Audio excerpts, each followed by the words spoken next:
ఓం నమ శివాయ. శివలింగాన్ని మనం ఇంట్లో తీసుకుని వచ్చి మనం పూజ స్టార్ట్ చేసిన తర్వాత నాకు జరిగిన కొంచెం ఎక్స్పీరియన్స్ ని షేర్ చేసుకోవాలనుకుంటున్నాను. నేను శివలింగాన్ని తీసుకుని వచ్చి అప్రాక్సిమేట్లీ 6 months అవుతుంది. ఈ 6 months లో శివయ్య ఆట మొదలైంది అంటానికి కొన్ని సూచనలు అయితే మొదలవుతాయి. మొట్టమొదటిసారిగా శివలింగాన్ని ఇంట్లో తీసుకుని వచ్చిన వితిన్ 1 month లోనే, 1 month కూడా పట్టదు, 1 or 2 weeks లోనే జరుగుతుంది.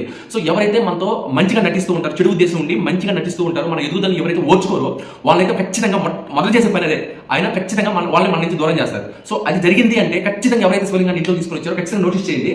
1 or 2 weeks లోనే ఇది ఖచ్చితంగా జరుగుతుంది, 100% జరుగుతుంది. ఒక సూచన. సెకండ్, మనం ఏదైనా ఆ రోజు మన బ్యాడ్ టైం కావచ్చు, లేకపోతే బయటికి పోతే సంథింగ్ ఏదైనా జరుగుతుంది అనుకున్నప్పుడు గొడ్డంతో పోయేదాన్ని గోల్తో తప్పిస్తాడు ఆయన. ఎలా జరుగుతుంది అంటే, నేను చాగంటి గారు చెప్పినప్పుడు ఒక విషయాన్ని విన్నాను. ఆయన లైఫ్ లో ఎవరో ఒక ఇల్లు వాస్తు చెప్తారు కదా, వాస్తు చెప్పేవాళ్ళు ఒక ఇంటికి వెళ్ళారంట. ఇంటికి వెళ్ళినప్పుడు వాళ్ళు జాతకం చెప్పేటప్పుడు ఇలా అన్నారంట, ఇంట్లో ఉన్న ఇల్లాలు లేదు చచ్చిపోయింది అన్నారంట. ఆయన అన్నాడంట, లేదు బతికే ఉంది అని ఆయన ఆర్గ్యూ చేశాడంట. లేదు చచ్చిపోయింది అని ఆయన గట్టిగా చెప్పాడంట. ఆ జాతకం చెప్పే అతను లేదు బతికుంది అని ఆయన చెప్పాడంట. అప్పుడు ఆయన ఒక 2 నిమిషాలు మౌనం పాటించి ఇలా అన్నాడంట, ఆమె ఏమన్నా చావు బతుకుల కాడి నుంచి వెళ్ళి బయటకు వచ్చిందా అన్నాడంట. అంటే అవును, 1 year 1.5 year కోమలో ఉండి బయటకు వచ్చింది అని అంటే అతను చెప్పాడంట. అప్పుడు అన్నాడంట, మీ ఇంట్లో శివలింగం ఏమైనా ఉందా అని. ఆ ఒక్క మాట విన్నప్పుడు అసలు నాకు ఇంటికి ఇట్లా నిక్కపరుచుకున్నాయి. నిజంగా అంత పవర్ ఉంటుందా అనిపించింది.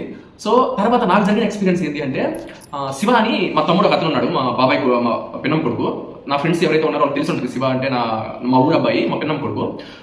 అతను రీసెంట్గా నాకు 2 days బ్యాక్ ఫోన్ చేశాడు. ఫోన్ చేసి యాక్చువల్గా నేను ప్రతిరోజు 5 గంటలకి బయటకు వెళ్తాను, ఒక ఇంపార్టెంట్ పని మీద బయటకు వెళ్ళి 9-10 గంటలకు వస్తాను. అది డైలీ డ్యూటీ, నాకు ఖచ్చితంగా వెళ్ళాల్సిన మ్యాండేట్ థింగ్ అది. అలాంటిది నేను ఒక రోజు ఎందుకో ఉదయం 5 గంటలకు లేచాను. రోజు అలారం పెట్టుకున్నాను 5 o'clockకి.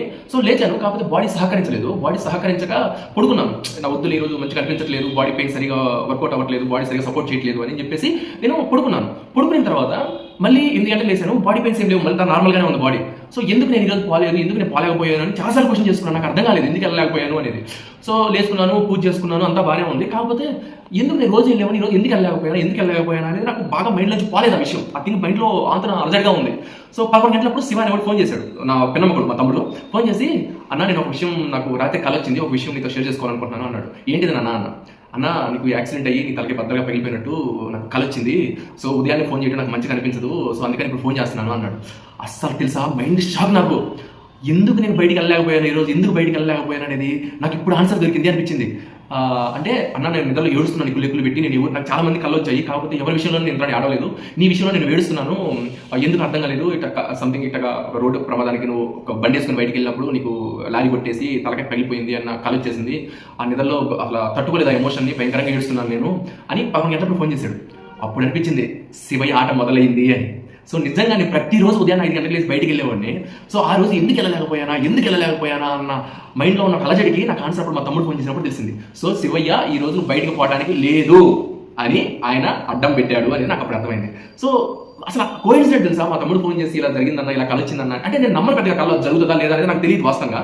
కాకపోతే ఆ మార్నింగ్ అనేది నన్ను పానీ కూడా చేశాడు అని నేను ఫీల్ అవుతున్నా. ఇది నిజమా కాదా, నమ్ముతావా ఇలాంటి కళ కూడా అంటే ఏమో. నేను శివ భక్తులు కాబట్టి నాకు జరిగిన ప్రతి చిన్న విషయాన్ని చీమ చిట్టుకోమన్నా కూడా నేను అంటే శివభక్తులకి తెలుస్తుంది. ఇది శివభక్తులు ఎవరైనా సరే చీమ చిట్టుకోమన్నా కూడా శివ ద్వారా జరిగింది అన్న బిలీవ్నెస్ అయితే ఖచ్చితంగా వస్తారు శివ భక్తులు. చిన్నది మా లైఫ్లో ఏ మంచి జరిగిన చెడు జరిగిన శివయ్య చేశాడు అన్నది ఖచ్చితంగా శివభక్తులు అయితే వస్తారు. శివభక్తులు బాగా అర్థమవుతుంది ఈ విషయం. అప్పుడు నాకు అనిపించింది శివయ్య ఆట నా లైఫ్లో మొదలయ్యింది అని. ఖచ్చితంగా శివలింగాన్ని ఇంట్లో తీసుకొని రండి. ఖచ్చితంగా 6 months, అట్లీస్ట్ 3-4 months మీరు ఆయన పెట్టే పరీక్షలు కావచ్చు, లేకపోతే నోటీస్ చేయండి. మీ లైఫ్లో జరిగి ఇంతకుముందు జరిగేదానికి ఇప్పుడు శివలింగం ఇంట్లోకి వచ్చిన తర్వాత జరిగే ఎక్స్పీరియన్స్ ఖచ్చితంగా నోటీస్ చేయండి. మీకు ఒక మిరాకిల్స్ జరుగుతాయి, నన్ను నమ్మండి. ఖచ్చితంగా శివలింగం ఇంట్లోకి వచ్చిందంటే మిరాకిల్స్ జరుగుతాయి, నన్ను నమ్మండి. అసలు చెప్పడానికి నాకు ఒక ఆనందం. ఆ శివలింగం ఇంట్లోకి వచ్చిన తర్వాత కానీ ఉన్న చిన్న ఇంట్లో 3 పిల్లల మధ్య ఉన్న చిన్న మిస్అండర్స్టాండింగ్స్ కావచ్చు, అసలు లైఫ్ ఎంత బాగుంటుందండి శివలింగం ఇంట్లోకి వచ్చిన తర్వాత. అది ఒక శివలింగం ఇంట్లో తీసుకొని వచ్చిన ఎక్స్పీరియన్స్ చేసిన వాళ్ళకి మాత్రమే తెలుస్తుంది ఆ ఆనందం, ఆ విధానము. నమో పార్వతీపతి హర హర మహాదేవ్.